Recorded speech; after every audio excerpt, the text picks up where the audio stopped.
Les amis, vous le voyez autour de vous, l'IA, l'intelligence artificielle est partout et commence véritablement à prendre de l'ampleur dans notre société. Si bien qu'on se demande quand le législateur va légiférer pour encadrer un peu toute cette pratique. On voit des covers AI pour faire chanter des artistes disparus sur des vidéos qui n'ont rien à voir, des vidéos bluffantes faites avec un simple texte, ChatGPT qu'aujourd'hui tout le monde connaît je pense, DALL-E pour les images, et j'en passe. Eh bien, le football n'est pas isolé face à ces changements sociétals et l'IA commence aussi à s'immiscer dans ce sport. Il faut que les clubs évoluent, l'intègrent, mais aussi comprennent cette technologie pour en tirer le meilleur parti tout en contrôlant les limites qu'elle peut proposer. Ainsi, dans cette vidéo, les amis, nous allons voir le bénéfice que le monde du football peut tirer de l'intelligence artificielle, mais aussi les points de vigilance sur lesquels il va falloir faire attention. Et avant d'aller plus loin, les amis, pensez à vous abonner. L'intelligence artificielle ne fera pas ça pour vous, donc ce serait gentil de le faire pour moi.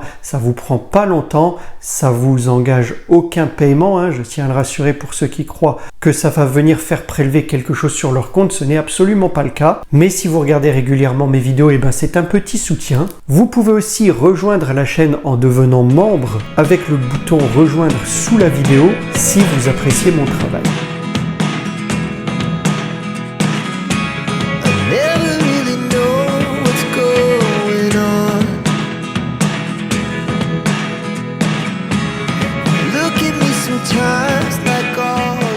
Bonjour les amis et bienvenue dans le futur. Bienvenue dans cette nouvelle vidéo dans laquelle je vous parle d'IA. Et c'est bien moi qui vous parle. Je n'ai pas encore investi dans une intelligence artificielle ou un robot capable de me remplacer. D'ailleurs, celui-là n'existera jamais.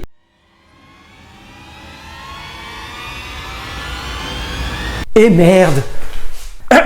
Bon. Les amis, je le disais en introduction, l'intelligence artificielle dans le monde du football offre un potentiel prometteur pour améliorer donc divers aspects du jeu. De l'analyse des performances, des joueurs, à l'optimisation des stratégies d'équipe. Et voilà donc plusieurs exemples des atouts qu'on pourrait tirer de l'IA que je vous propose. Eh bien, le premier, c'est l'analyse des performances. Les données recueillies lors des matchs peuvent en effet être analysées en profondeur grâce à l'intelligence artificielle pour évaluer les performances des joueurs individuellement, mais aussi de l'équipe dans son ensemble. Cela peut aider les entraîneurs à prendre des décisions plus éclairées sur la formation et les tactiques à proposer. On le fait déjà, nous, bien entendu, avec Football Manager, non? Allez, dites-le moi, qui ne s'est pas félicité de trouver une perle dans Football Manager avant qu'on ne voit son éclosion dans le monde réel? Vous voyez de quoi je parle. Le deuxième atout, c'est la prédiction des résultats. Eh oui les amis, en utilisant des algorithmes d'apprentissage automatique, l'intelligence artificielle pourrait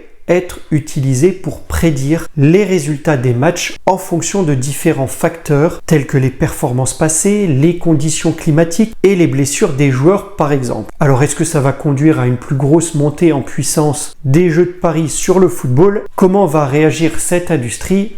Ça, nous le verrons dans les années à venir. Le troisième atout, c'est l'amélioration de la formation. Les techniques d'apprentissage automatique qui permettent d'adapter les comportements aux situations rencontrées peuvent être utilisées pour analyser le style de jeu des joueurs et identifier pour chacun les domaines à améliorer. Cela peut aider les entraîneurs à personnaliser les programmes de formation pour chaque joueur et pour en tirer le meilleur parti et améliorer son équipe. Quatrième atout, la détection des schémas tactiques adverses. L'IA peut être utilisée pour analyser les schémas tactiques des adversaires et recommander à l'entraîneur des contre-stratégies efficaces pour l'équipe. Cinquième et dernier atout, l'optimisation de la gestion des effectifs. En analysant les performances des joueurs et en prédisant les risques de blessures, l'IA peut aider les équipes à prendre des décisions plus éclairées en matière de gestion des effectifs et de rotation des joueurs. Alors si ça prédit les blessures, autant dire qu'avec l'IA, Neymar aurait que très peu de matchs. Alors après avoir vu tout ça, à quand un coach artificiel, vous me direz?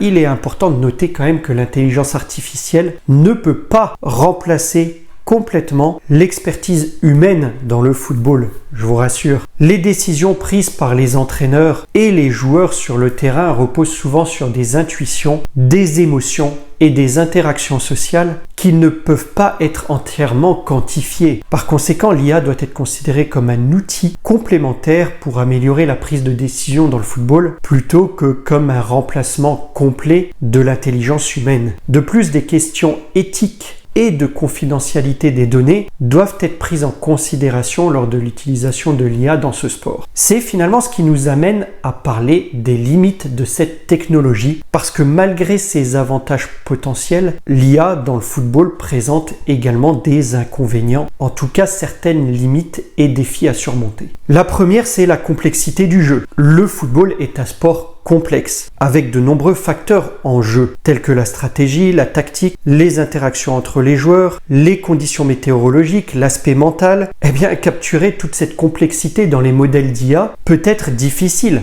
pas impossible, mais difficile, et encore aujourd'hui infaisable. La techno n'existe pas. La deuxième limite, eh bien, ce sont les données limitées, justement. Bien que de plus en plus de données soient disponibles dans le football, il peut encore y avoir des lacunes dans la quantité et la qualité, surtout, des données disponibles pour l'entraînement des modèles d'intelligence artificielle. Cela peut limiter la capacité des algorithmes à généraliser efficacement et à fournir des prédictions précises.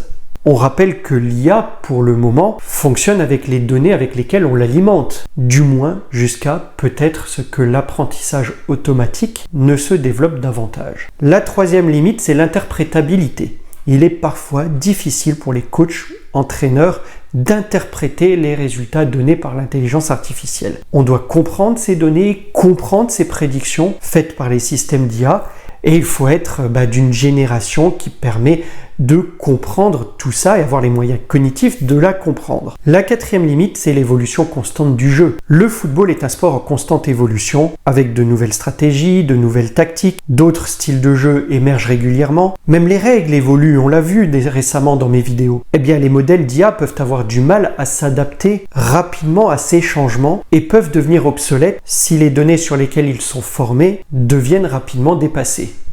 Et puis, il ne faudrait pas qu'en cours de jeu, un coach compte uniquement et complètement sur l'intelligence artificielle, parce que sinon, ça ne servirait plus à rien, quoi. La cinquième limite, on en a un petit peu discuté, c'est le facteur humain. L'intelligence émotionnelle, l'instinct et d'autres aspects intangibles du jeu font partie intégrante du football. Ces éléments peuvent être difficiles à quantifier et à intégrer dans les modèles d'IA, ce qui limite leur capacité à capturer pleinement, je dirais, la complexité du jeu. Exemple, un joueur qui divorce, vient en stage de détection et n'est pas bien dans sa tête, peut avoir un coup de mou qui n'est pas une donnée quantifiable et n'est pas relié à une qualité footballistique moindre de la part de ce joueur. Eh bien, en se basant sur les modèles d'IA, on le laisserait peut-être filer. Et si ça se trouve, il éclaterait quelques mois plus tard dans un autre club, laissant pleinement s'exprimer ses talents.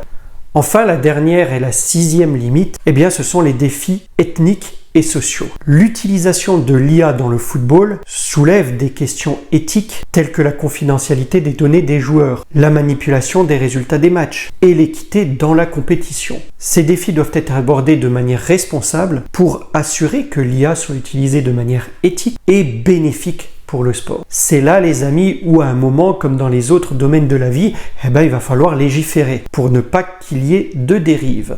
Voilà les amis, sujet complexe que l'IA dans le football, et ça méritait certainement une vidéo un peu plus longue que d'habitude. Il y a des avantages, il y a des inconvénients. Je pense avoir soulevé plusieurs éléments, plusieurs arguments dans un camp comme dans l'autre, mais j'aimerais avoir votre avis. Que pensez-vous de cette évolution? Êtes-vous plutôt pour ou plutôt contre l'utilisation de l'intelligence artificielle dans le football? De toute façon, il ne faut pas se leurrer, elle va arriver comme dans les autres domaines de la vie. Il va falloir s'adapter.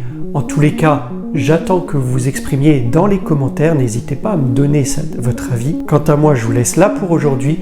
Likez, partagez, commentez, mais surtout appréciez. Et je vous dis à très vite pour une prochaine vidéo. Portez-vous bien les amis. Au revoir.